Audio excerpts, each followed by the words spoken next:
your kind generosity in giving this wonderful reception. Many of you here this evening represent organisations with whom the Queen has been affiliated for over 60 years. In this video, we're uncovering one of the most secretive moments in royal history that nobody saw coming. When Princess Alexandra quietly handed over a set of precious royal jewels to Princess Catherine, she wasn't just passing along pretty stones. She was fulfilling a promise made by Queen Elizabeth, the Queen Mother, decades ago. These weren't ordinary jewels. They carried memories, history, and a message about who truly deserves to wear the crown. And here's the shocking part. Queen Camilla was completely left out. No warning, no explanation, just silence. Before we dive into why this happened and what it means for the royal family's future, make sure you hit that subscribe button and turn on notifications so you never miss these incredible royal stories. Now let's get into it. For many, many years, these special jewels stayed locked away, hidden from everyone's eyes. The Queen Mother had made it clear that they should wait for the right person. The person she believed would truly understand what being queen really means. Then one night, Princess Alexandra, who loved the Queen Mother deeply and always kept her promises, decided it was time. She took a velvet box to Catherine's home at Clarence House. Inside that box were treasures that told stories of courage, kindness, and strength. Alexandra wasn't acting on a sudden feeling. She had been waiting for this exact moment, knowing that one day, someone worthy would need these jewels. When she placed that box in Catherine's hands, she whispered words that would change everything. The meeting happened in complete secrecy, away from cameras and curious eyes. The air felt heavy with importance, like something big was about to happen. Alexandra, an elderly woman who had seen so much in her life, wasn't someone who did things without thinking. If she chose to give these jewels to Catherine, there had to be a powerful reason behind it. She told Catherine that these jewels came straight from the Queen Mother's heart. Those simple words started a storm that the royal family wasn't ready to face. What made this moment so shocking wasn't just about pretty diamonds and gold. It was about who got left out completely. Queen Camilla, the woman married to King Charles and now the Queen Consort, wasn't included at all. Nobody told her. Nobody asked her. She was just ignored. Within hours, whispers started spreading through the royal palaces. Important people who work for the royals understood immediately what this meant. This wasn't just about jewelry being passed down in the family. This was a statement, a way of saying without words who the Queen Mother truly believed should carry on her legacy. Alexandra's choice to bypass Camilla felt like a quiet rebellion wrapped up in velvet and shiny gems. People close to Catherine said she felt overwhelmed and emotional. She understood the weight of what she was receiving, especially because it came wrapped in such secrecy. The Queen Mother's jewels weren't just beautiful things to wear. They stood for unity, grace, and quiet strength, the exact same qualities Catherine had shown through years of being watched and judged by everyone. But at the same time, this act created a dark cloud over the royal family. Behind this supposed blessing was a choice to trust one woman and push another one aside. It was so personal and so deliberate that even King Charles himself seemed confused about how to respond. Can you imagine being left out of something so important in your own family? Within days, the palace filled with nervous energy. Royal staff debated quietly whether this transfer broke royal rules. Some people saw it as Alexandra doing the right thing, keeping a dying wish of her beloved aunt. Others thought it challenged the king's authority, breaking the careful balance that keeps the royal family working together. Rumors started spreading that the Queen Mother had left a secret part in her will, one that named Catherine as the person who should keep certain personal items that were never meant to be listed as official royal property. If this was true, it meant Alexandra wasn't acting alone. She was following a plan made decades earlier, designed to protect the crown's dignity from what the Queen Mother once called the slow destruction of respect and honor. Even with all the whispers, one truth stood out clearly. This wasn't just a random act of kindness. It was a carefully planned gesture from an older generation that had seen too much and trusted too little. Alexandra had picked her moment very carefully, knowing that the monarchy was balancing between old traditions and new changes. By putting those jewels into Catherine's hands, she wasn't just honoring an old promise. She was declaring a new order, one based on the Queen Mother's quiet strength and her belief that grace, not wanting power, should define what royalty means.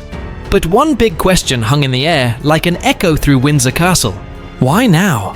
Why would Alexandra, after decades of staying quiet, choose this exact moment to act? Maybe because she saw what others refused to see, that history was starting to repeat itself. The same splits, the same breaks, the same hunger for approval that once troubled the royal family were coming back again. Perhaps she knew that the only way to save the soul of the crown was to place it in the hands of the one woman who still carried its purity untouched by scandal.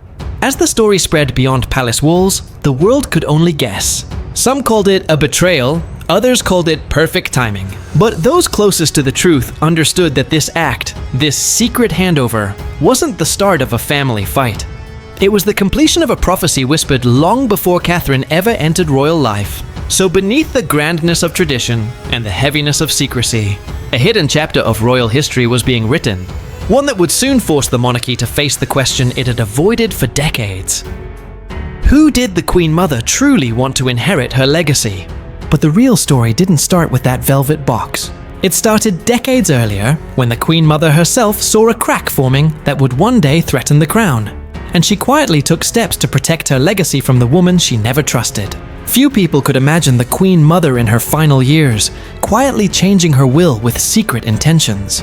But palace insiders say she knew that rivalry, wanting power, and modern betrayal would one day tear the monarchy apart. Her jewels weren't just pretty decorations. They were symbols of family line and warnings about who could and couldn't be trusted with the crowned soul. People who served her closely described her as both sentimental and smart, a woman who understood that power within the royal family wasn't simply about titles or crowns, but about being morally strong. In her private rooms, she would whisper her deepest worries about the future, about the woman who would one day follow Princess Diana, and about the possibility that the monarchy's dignity could be lost in the shadows of personal ambition. For years, the Queen Mother watched the world change around her. The monarchy she once knew, built on self-control, grace, and quiet power, was shifting into something far more unpredictable. Behind her gentle smile lay a mind constantly at work, predicting storms that others dismissed. She had seen how scandal, lies, and hunger for importance could destroy even the most powerful dynasty. So in her final years, she began writing what would become one of the most secretive and controversial additions to a royal will. A document that to this day remains sealed by royal order. Those who've heard whispers of its content claim it contained more than instructions about jewels. It was a map of who could protect the monarchy's heart. Among the few people trusted with her confidence was Princess Alexandra, her beloved niece and one of the rare royals who shared her personality. Quiet, thoughtful, and completely loyal. To Alexandra, the Queen Mother revealed what others couldn't know. There was talk of protecting the legacy from pretenders, a chilling phrase found scribbled in the edges of her diary.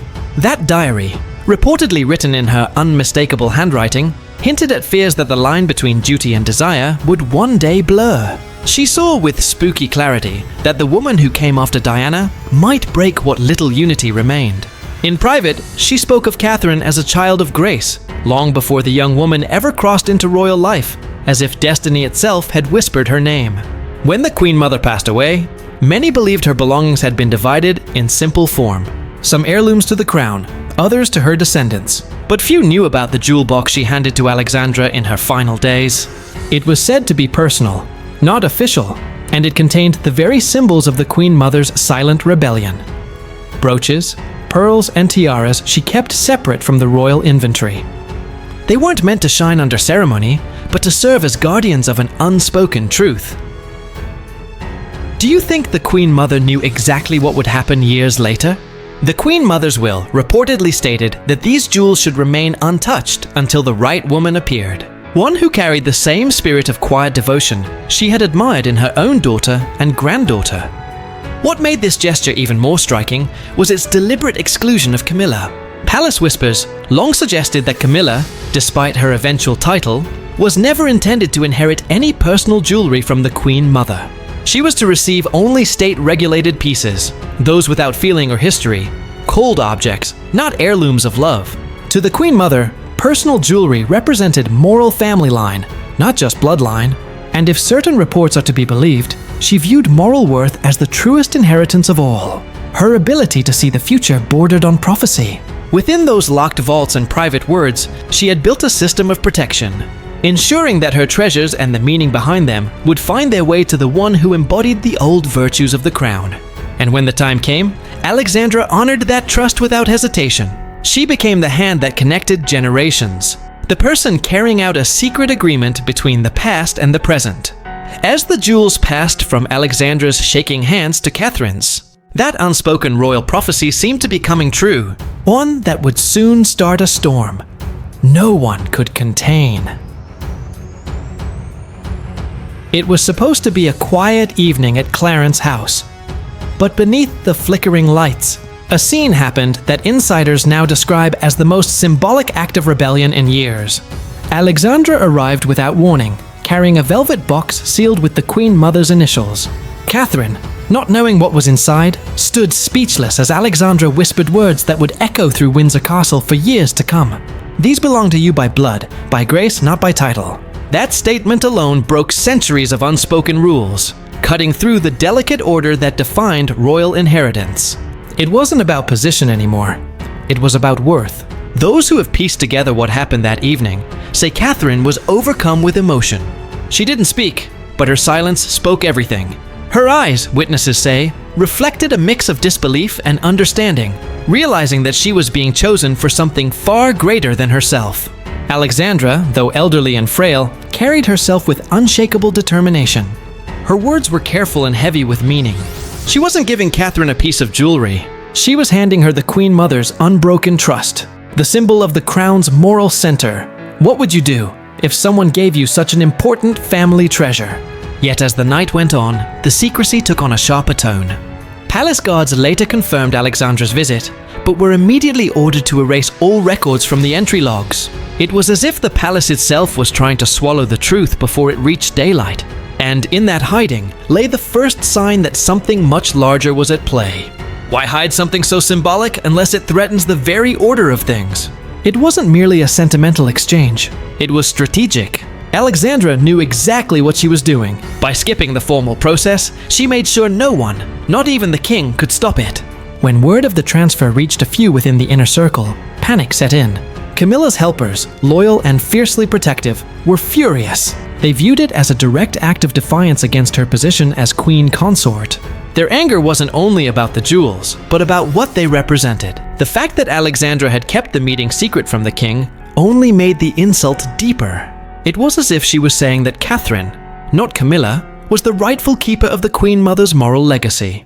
The balance of royal power had quietly shifted that night, though no one outside those walls could yet see it. Catherine's acceptance of the jewels was not just an act of gratitude, but of understanding.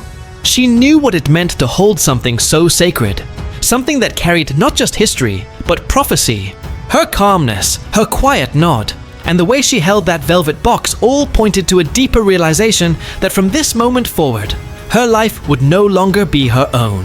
She had become the vessel of a legacy too powerful to ignore. But even as Catherine held the jewels in her hands, whispers began spreading through royal corridors. Whispers that would soon reach Queen Camilla herself. When Camilla found out, the fury was instant. Witnesses say she locked herself in her study for hours, refusing to speak to anyone, not even the king. To her, this wasn't just about jewels. It was about power, legitimacy, and humiliation. The crown she fought to wear suddenly felt hollow, as if the Queen Mother had cursed her from beyond the grave. She had endured decades of criticism, scandal, and scrutiny to finally stand beside the king, only to discover that even in her reign, ghosts from the past were questioning her right to rule. To Camilla, the secret exchange between Alexandra and Catherine was not an act of sentiment. It was an ambush, and the silence from those around her made it worse. Every minute of secrecy felt like another betrayal, another reminder that she would never truly belong in the house she now presided over. Her closest friends reported her voice breaking through the thick palace doors, sharp and furious. How dare they decide my worth? It wasn't only rage, it was the sound of an old wound reopening. Camilla had spent years convincing the world and herself that she had finally earned her place in history. Now that illusion was crumbling. Do you think Camilla had a right to feel betrayed by this secret act? To think that the Queen Mother, respected by millions and adored by the late Queen Elizabeth, had left her entirely out of something so deeply personal was more than she could bear. The jewels represented everything Camilla had never been given: trust, acceptance, and moral authority. In that single act of exclusion, she felt stripped of the invisible crown she had fought hardest for: the people's respect. The king found himself trapped in an impossible position. Behind closed doors, he tried to calm his wife, urging her to see the situation as a misunderstanding. But even he could not ignore what the gesture symbolized. To the world, it was a private transfer of heirlooms. To the palace, it was a declaration that the Queen Mother's loyalty had bypassed Camilla entirely. Charles was torn between his love for his wife and his loyalty to his mother's unspoken wishes. Every word he said seemed to make the wound deeper. When he finally said, "They were your mother's jewels, not mine," the tension between husband and wife became unbearable. For the king, it was a reminder of duty. For Camilla, it was the ultimate betrayal. Senior advisors warned that attempting to take back the jewels could spark a constitutional scandal. They advised staying quiet, insisting that any confrontation would only fan the flames of public speculation. But staying quiet was the last thing on Camilla's mind. To her, silence meant surrender. Yet just as her anger threatened to explode into the open, Prince William stepped in. Those close to the situation said his tone was calm, but firm when he confronted his father privately. Some things, he said, were never yours to give. It was a moment of reckoning that left the king speechless. William wasn't challenging authority. He was defending legacy, and that defense carried the weight of both his mother and his grandmother's memory. The weeks that followed were some of the most strained in recent royal history. Staff noticed the sudden chill between the royal households. Meetings were shorter, conversations clipped, invitations declined. Catherine withdrew into quiet dignity, while Camilla's absence from several official events became impossible to ignore. Those who once surrounded her began to drift away, uncertain which side to stand on. The monarchy had survived affairs, people stepping down from the throne, and divorces, but this was different. This was an invisible war over meaning, tradition, and inheritance. And unlike scandals of the past, this one carried no public statement, no headlines, just silence, the kind that eats away at power from within. Camilla's isolation deepened. She began spending long stretches of time alone, her confidence fading with each passing day. The glitter of her crown no longer offered comfort. It mocked her. For the first time since her coronation, she began to wonder if the Queen Mother's legacy had been waiting quietly for a moment like this, to reveal where true royalty still lived. Yet, behind Camilla's outrage lay something deeper, a fear that the jewels carried not just royal weight, but a hidden message meant to remove her influence entirely. When Catherine opened the box, she found not just jewels, but a folded piece of old paper sealed in wax. Insiders claim the message was written in the Queen Mother's own delicate handwriting, addressed simply to the future queen who wears grace, not pride. That single line changed everything. The jewels weren't an inheritance. They were an endorsement that bypassed Camilla entirely. For Catherine, this discovery was a blessing and a burden. What she held in her hands wasn't merely the weight of diamonds and gold, but the spirit of a woman who had quietly shaped the moral compass of an entire generation of monarchs. And that spirit, even decades after her passing, was speaking again. The note was said to be brief, but its words cut deeper than any royal order. It spoke of virtue over vanity, a phrase many later understood as a direct contrast between Catherine's quiet integrity and Camilla's more complicated reputation.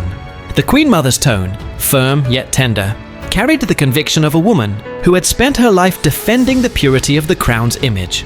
To serve the crown, the note reportedly read, is to surrender oneself to grace, not ambition. It wasn't simply advice, it was a warning, one that echoed through the generations and landed squarely in the hands of a woman who had unknowingly been chosen long before she ever wore a royal title. What do you think the Queen Mother saw in Catherine that others didn't? Alexandra later confirmed the message was genuine. She revealed that the note had been taken directly from the Queen Mother's sealed diary, entrusted to her as a matter of sacred confidence.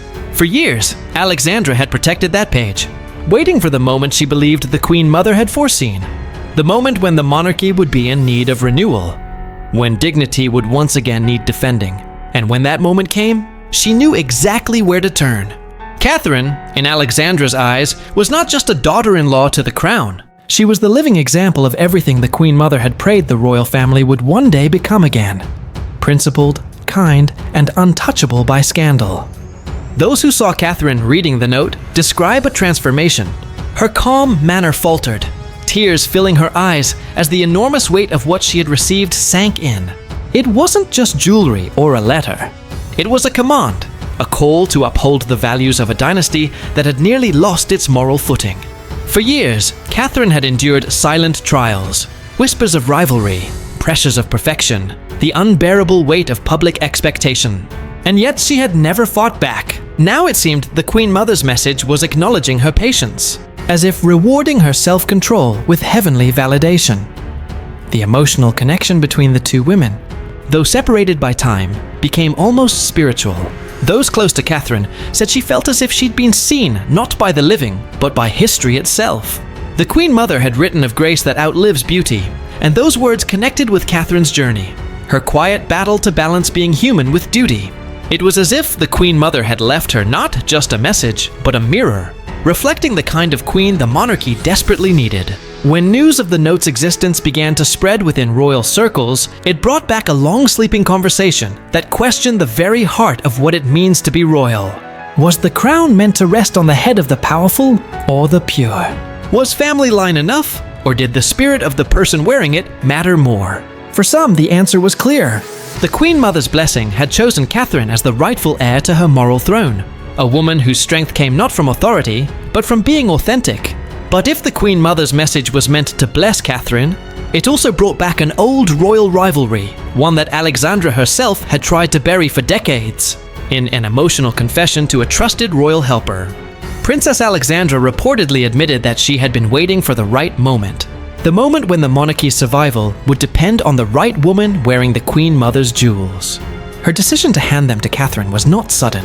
It was her last promise fulfilled. For years, Alexandra had carried the secret in silence, guarding it through changing rulers and royal reshuffles, never daring to reveal what the Queen Mother had whispered to her in their final private meeting. Now, decades later, that promise had found its purpose. To Alexandra, Catherine was not just a duchess or a future queen. She was the living example of the virtues the Queen Mother once believed would keep the crown sacred. The confession, shared quietly and without ceremony, revealed a truth too powerful for official record. Alexandra's diary, written in delicate handwriting and kept locked away for years, reportedly contained her own notes on the Queen Mother's final wish. Within its pages were reminders and moral reflections, written in moments of thought and fear as the monarchy faced scandals that threatened its dignity. One entry read, "The jewels must never decorate those who trade grace for gain." Another described a queen of silent strength, language that mirrored how Alexandra often spoke of Catherine in private. The diaries weren't just records, they were blueprints of intention, quietly passed down through blood and belief. In her confession, Alexandra made one point very clear. Camilla was never part of the Queen Mother's spiritual circle. Though polite in public, the Queen Mother had viewed her through the lens of caution, fearing what she once described as a woman too familiar with controversy, too close to chaos. Do you think Alexandra was right to keep this secret for so long? Alexandra, who had been present during many of those conversations, remembered the Queen Mother's tone. Not angry, but certain. The crown must never lose its innocence, she had said. And so, when Camilla eventually rose to her position beside the king, Alexandra had already made peace with her own silent rebellion. She would wait, and when the time came, she would fulfill the promise left in her care. She confessed that her hesitation had not come from doubt, but from fear. Fear of public backlash if the handover became known. Fear of the headlines that would follow. Fear that the royal institution, already fragile, could not withstand another internal break. She understood that her loyalty to Catherine would not be universally praised, not in a family where power was often measured in silence. But Alexandra's belief ran deeper than politics. For her, this was about restoring the monarchy's soul. She had watched Catherine for decades, observed how she endured endless scrutiny, how she carried herself through humiliation and heartache without bitterness. Dignity in silence, Alexandra once told a friend, is rarer than diamonds. And in Catherine, she saw that same rare light the Queen Mother once carried. Her act was not one of defiance, but of restoration. She believed the monarchy had drifted too far from its roots, tangled in image, distracted by influence, and losing the quiet grace that once defined its authority. This was never about crowns or titles, she told her helper. It was about conscience. Handing over those jewels wasn't an act of rebellion against Camilla or the king. It was an act of remembrance. Alexandra saw herself as a guardian of the Queen Mother's legacy, not an enemy of the present. She described the jewels not as decorations of beauty, but as a living reminder of what the crown must never become again. Proud, divided, and hollow. It was a confession tinged with sadness, but driven by belief. Alexandra knew her decision would change how history remembered her. Yet she also knew that silence would have been a greater betrayal. Her final words, written in a note to her helper, were both haunting and firm. The Queen Mother believed that Grace would return to the throne one day. I only kept her faith alive long enough to see it happen. But as Alexandra's confession began spreading in private circles, the story reached someone who had been watching from the shadows, King Charles himself. When the king finally learned the full truth, those close to him said he became pale. He didn't shout. He didn't give orders. He simply sat in silence, staring at the portraits of his mother and grandmother, two women whose approval he spent a lifetime chasing. The realization that even in death their favor bypassed his wife was devastating. For Charles, it wasn't just jewelry. It was about legacy, validation, and the painful echo of generational judgment. The very women who had defined his sense of duty, who had shaped his moral compass and expectations, had once again drawn a line that excluded the woman he loved most. That silent exclusion struck deeper than any criticism from the outside world ever could. At that moment, he reportedly turned to his private secretary and said words that captured his despair. "This changes everything." The phrase was simple, but its meaning was layered.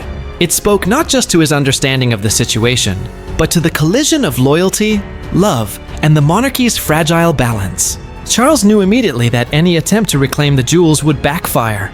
To interfere with something tied so closely to the Queen Mother's intentions would not only cause outrage within the family, but also risk turning the public against him. In the people's eyes, Catherine was the living example of grace. The woman the Queen Mother herself had apparently chosen to continue her spiritual legacy. And no amount of royal authority could erase that view. His advisors, ever cautious, urged him to walk carefully. "Majesty," one warned, "the appearance would be disastrous." They knew the monarchy's survival depended on symbols as much as tradition. To the public, Catherine represented continuity, a bridge between the past and the future, between the moral discipline of the old monarchy and the emotional openness of the new. To challenge her now would be to invite a moral war the crown could not win, Dion. Even the most loyal staff members admitted, privately, that the Queen Mother's supposed blessing had cemented Catherine's place in history in a way no ceremony ever could. Charles understood this, yet the emotional cost was huge. He had spent years fighting to prove that love and duty could live together, that his marriage to Camilla was not a betrayal of the crown, but a natural step forward. Now it felt as if all that effort had been undone in a single revelation.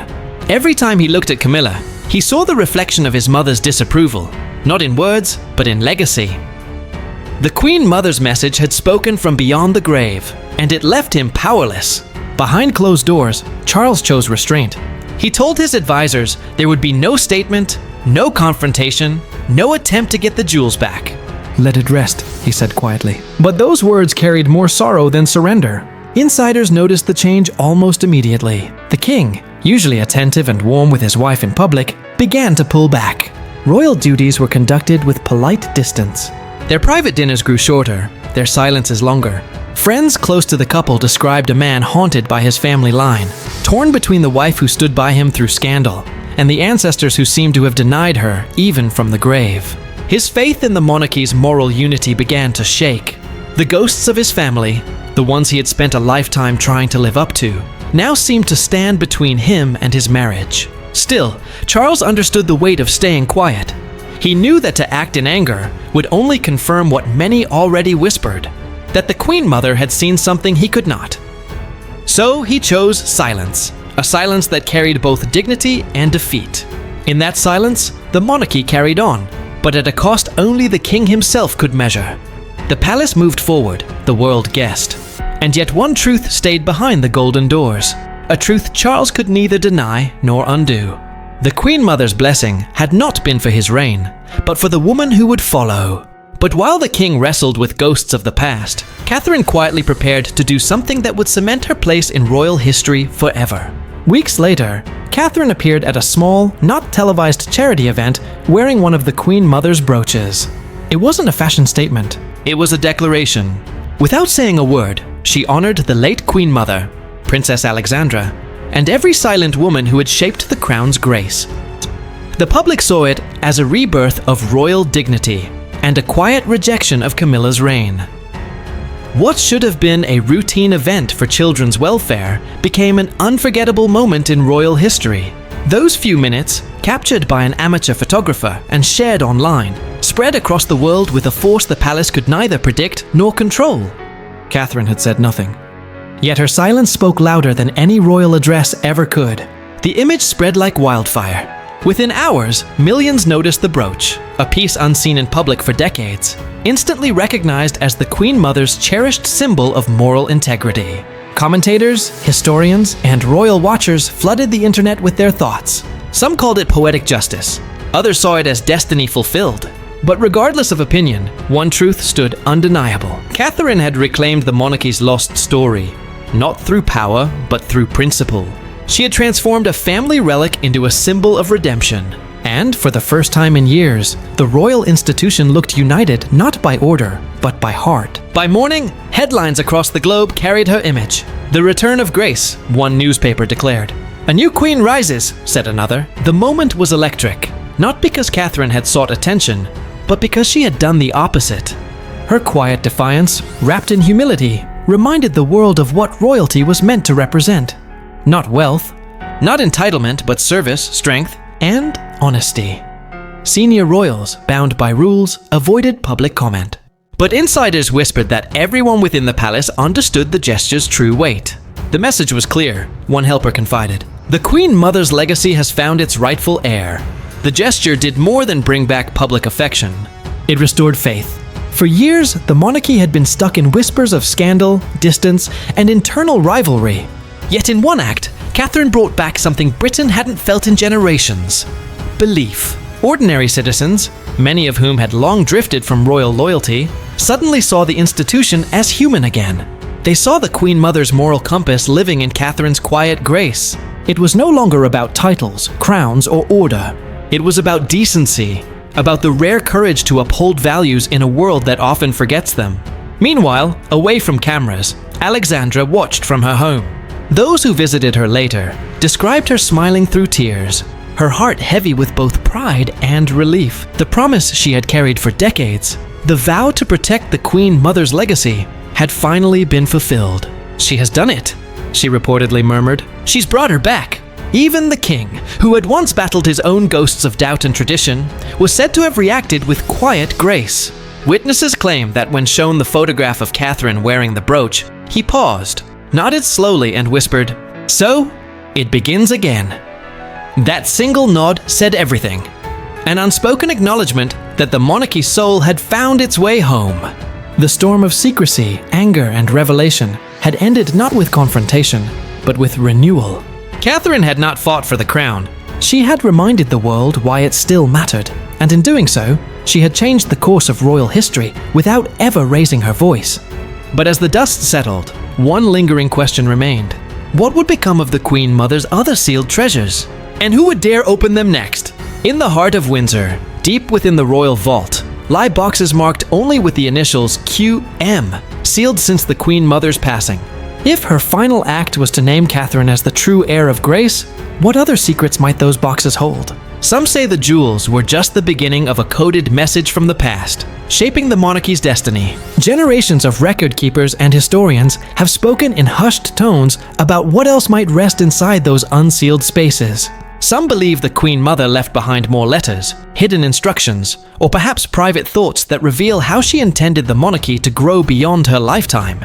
And though decades have passed, no one has dared to open them without royal permission. The vault remains guarded not only by stone and steel, but by silence. A silence that has kept her final words as both mystery and warning. Alexandra's act has now awakened new life in that silence. Her courage in honoring the Queen Mother's private will has not only shifted the monarchy's moral balance, but sparked guesses of a deeper design. A hidden succession prophecy that reaches far beyond jewels. Royal watchers whisper that the Queen Mother had always sensed the weakness of future reigns.